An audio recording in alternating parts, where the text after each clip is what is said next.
भारत में आ चुकी है लेन देन के लिए एक ऐसी करेंसी जिसे आप छू तो नहीं सकते, लेकिन इसे वर्षों तक जरूर जमा कर सकते हैं। जी हाँ, आ चुका है रुपया का नया रूप जिसका नाम है डिजिटल करेंसी, जिसे डिजिटल करेंसी या ई रुपया के नाम से भी जाना जाता है। क्या है ये डिजिटल करेंसी? इससे आपको, भारत को या सरकार को क्या फायदा होगा? जानेंगे ऐसे कई सवालों के जवाब इस वीडियो में। नमस्कार दोस्तों, मैं सम्राट स्वागत करता हूँ सभी का ज्ञान वाणी में।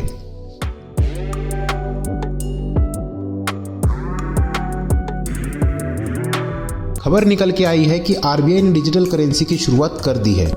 डिजिटल करेंसी दो हिस्सों में बांटा गया है, एक है रिटेल डिजिटल रुपया और दूसरा है होलसेल डिजिटल रुपया। रिटेल का इस्तेमाल रोजाना के लेन देन और आम लोगों के लिए है और होलसेल का इस्तेमाल बड़ी संस्थाएं करेंगी।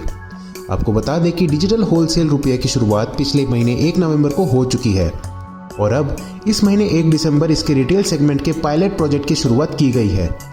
पायलट प्रोजेक्ट यानी एक ऐसा टेस्ट प्रोजेक्ट जिसे पहले चरण में कुछ शहर जैसे मुंबई, न्यू दिल्ली, बेंगलुरु और भुवनेश्वर में शुरू किया गया है। इस ट्रायल के लिए SBI, ICICI bank, yes bank और आईडीएफसी फर्स्ट बैंक को चुना गया है। पर आखिर ये ई रुपया है क्या? तो ये डिजिटल करेंसी आपके पॉकेट में रखे पेपर करेंसी का इलेक्ट्रॉनिक वर्जन है। ये एक डिजिटल टोकन के रूप में आपको मिलेगा। जिस तरह नोट बनते हैं ठीक उसी तरह आरबीआई के थ्रू ये डिजिटल करेंसी बनाई जाएंगी। बस ये पेपर करेंसी की जगह इलेक्ट्रॉनिक वर्जन में होगा। इस डिजिटल करेंसी की वैल्यू पेपर करेंसी या कॉइन की जितनी ही होगी, जिसे आप लेन देन में यूज़ कर पाएंगे।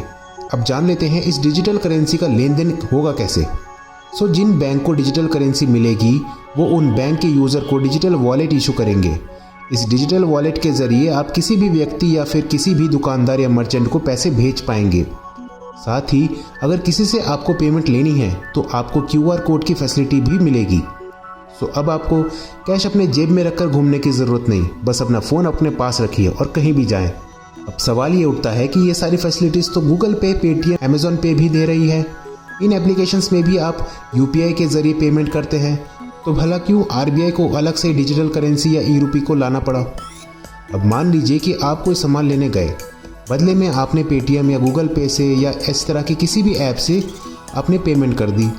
इधर आपके फ़ोन में पेमेंट डिडक्शन का मैसेज आता है और उधर दुकानदार के पास एक स्पीकर रखा होता है जिसमें अक्सर आपने सुना होगा कि फ़लाना अमाउंट उसके अकाउंट में जमा हुई।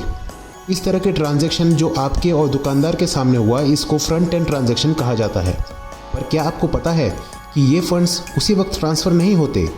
असल में दुकानदार और बैंक के बीच एक बैक एंड ट्रांजैक्शन भी होता है जो तुरंत उसी वक्त पूरा नहीं होता, क्योंकि ये ट्रांजैक्शन आरबीआई के साथ भी सेटल करना होता है।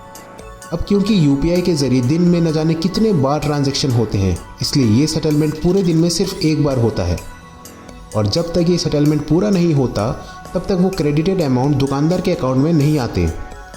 अब वहीं कैश या फिजिकल मनी ट्रांजैक्शन को ले लीजिए, जिसमें किसी तरह का कोई बैंक इन्वॉल्वमेंट नहीं होता। ठीक वैसे ही जब आप डिजिटल मनी के ज़रिए ट्रांजैक्शन करेंगे, उसमें किसी तरह के बैंक सेटलमेंट की ज़रूरत नहीं पड़ेगी। इसका मतलब जब आप किसी के साथ मनी ट्रांजैक्शन करोगे तो आपके पैसे डायरेक्टली आपके आरबीआई बैंक अकाउंट से सामने वाले के आरबीआई बैंक अकाउंट में ट्रांसफ़र हो जाएंगे। जान लेते हैं डिजिटल करेंसी या ई रुपये के फ़ायदे। डिजिटल करेंसी के आने से डिजिटल इकोनॉमी बूस्ट होगा। डिजिटल करेंसी से होने वाले ट्रांजैक्शन को ट्रैक किया जा सकेगा, मतलब किसका पैसा कहाँ गया, इस चीज़ को ट्रैक किया जा सकेगा। इसके अलावा डिजिटल करेंसी के आने से नोट कम छापने पड़ेंगे और इससे पेमेंट सुरक्षित और आसान भी होगा और पेटीएम, गूगल पे जैसे ऐप्स की तरह ट्रांजैक्शन का एक और अच्छा विकल्प बनेगा। गाइस, ये थी आज की ज्ञानवाणी। अच्छा लगा हो तो लाइक करें, दिल में कोई सवाल या ख्याल आया हो तो कमेंट करें और इस तरह की ज्ञानवाणी सुनते रहने के लिए हमारे channel man out of time को सब्सक्राइब करें। अब मैं मिलूंगा आपसे एक और नए ज्ञान के साथ, तब तक के लिए पीस आउट।